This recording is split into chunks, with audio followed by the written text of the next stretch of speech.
ছবছৰীয়া অসম আন্দোলনৰ এজন অগ্ৰণী নেতাৰ বৰ্তমানৰ দুৰ্দশা ভৰা জীৱন আন্দোলনৰ বাবে কেইবাবাৰো কাৰাবাস খটা পুৰণি বঙাইগাঁৱৰ ভাটিপাৰাৰ ধীৰেন ৰায়ৰ আজিৰ অৱস্থাত হতাশ পৰিয়ালটো 4 সন্তানৰ জ্যেষ্ঠজন বিশেষভাৱে সক্ষম ৰোগীয়া মানসিকভাৱে ৰোগীয়া দ্বিতীয় পুত্ৰ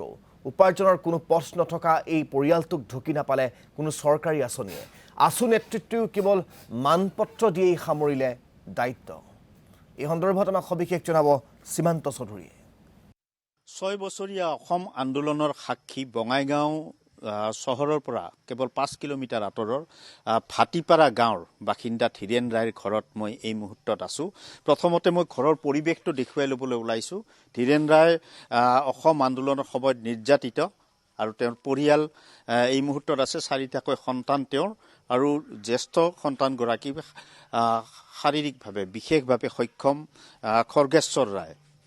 আৰু ধীৰেন ৰায় মোৰ সৈতে আছে তেওঁৰ পৰিবাৰ আছে তেওঁৰ দ্বিতীয়গৰাকী সন্তান মানসিকভাৱে ভাৰসাম্য ইতিমধ্যে হেৰুৱাই পেলাইছে আৰু এই পৰিয়ালটো কেনেধৰণে চলিছে কেনেধৰণে তেওঁলোকৰ খা খবৰ কোনোবাই বা আছু নেতৃত্বই লৈছে নে নাই মই তেওঁলোকৰ পৰাই জানিবলৈ যত্ন কৰিম আপুনি অসম আন্দোলনৰ সময়ত আপুনি জেলতো যাবলগীয়া হয় জেলত গৈছিলোঁ 14 আগষ্ট দিন আজি বনমালী সিংহ তেওঁ শহীদ হ'ল তেওঁ মোৰ লগতে আছিল জেলত আৰু এতিয়া পুলিচ আছিল বাকী বহুত আছিল আমি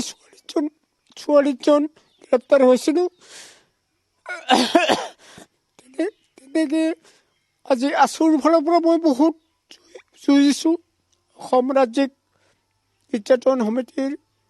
এই আছিলে আছুৰ ফালৰ পৰা এনে আপোনাক যোগাযোগ কৰিছিলোঁ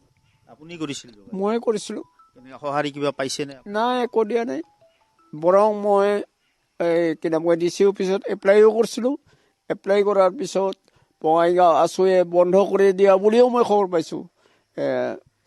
ভাস্কৰ ডেকাৰ নামত মই খবৰ লৈছিলোঁ আছুৱে যে বন্ধ কৰিছিল এইটোও মই তাৰ মুখৰ পৰা শুনিছোঁ এতিয়া সত্য না মিছা মই সেইটো ক'ব নোৱাৰিম আজিলৈকে আপুনি চৰকাৰী সাহায্য কি পালে ঘৰ একো পোৱা নাই এখন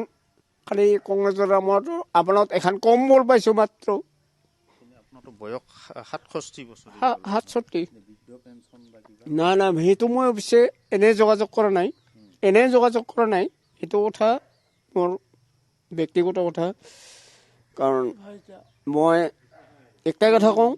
মই 96তে মই বিজেপি কৰিছিলোঁ মোৰ ফালৰ পৰা কওঁ AGP হিংসাত্মক আৰু মই বহুত